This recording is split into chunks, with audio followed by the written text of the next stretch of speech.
You know, when you think about the health of your brain, it's very easy to think about food and fitness and lifestyle. Most people don't typically think about their posture as it relates to the health of their brain and their spinal cord, but there is a massive connection. You know, as a chiropractor, I would always advocate for people receiving regular chiropractic care to make sure their posture is as great as it can be, but there's simple things that you can do on your own and simple things that you must do on your own.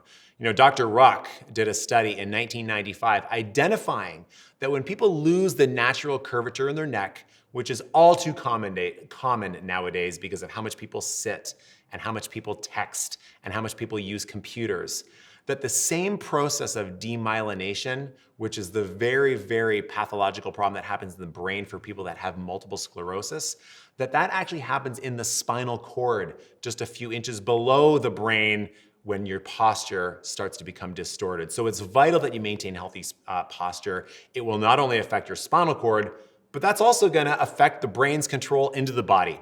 So if you're not in the position where you're able to stand up for more of the day, if you do have to use a computer, if you do have to text, if you have to use technology, think about a few things. The first thing is, try to get a standing workstation. And when you set up that standing workstation, think about having your keyboard such that your shoulders can be back so you're not hunched forward. Also, it's one thing to stand, but make sure you're not looking down at a monitor. Try to be looking at a monitor at eye level or even above.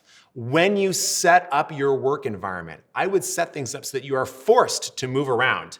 You know, even a few years ago, more offices had a need to go to a photocopier and a need to go to a stapler. Nowadays with computers, you can pretty much do everything on your computer. So what you want to do is set up an environment so that you can move around as much as possible, whether that's for a water station or if you do have a photocopier or other technologies that you have to reach out to, like a printer, don't keep them within arm's distance. Make a point of being able to move around your work environment a lot. And when you do need to sit, think about sitting either on an exercise ball or sitting even on a wobble cushion. When you're sitting on something that is basically filled with air, as opposed to having your back up against a backrest, it's gonna cause you to stay upright. It's gonna cause your lumbar spine to stay activated. It's gonna cause your neck to be a lot more upright as well. You're gonna be a lot more buoyant. It's gonna be better on the discs and the joints of your spine, which ultimately is gonna lead to better posture and give your chiropractor a lot less work to do on you because your posture will be much better off in the first place.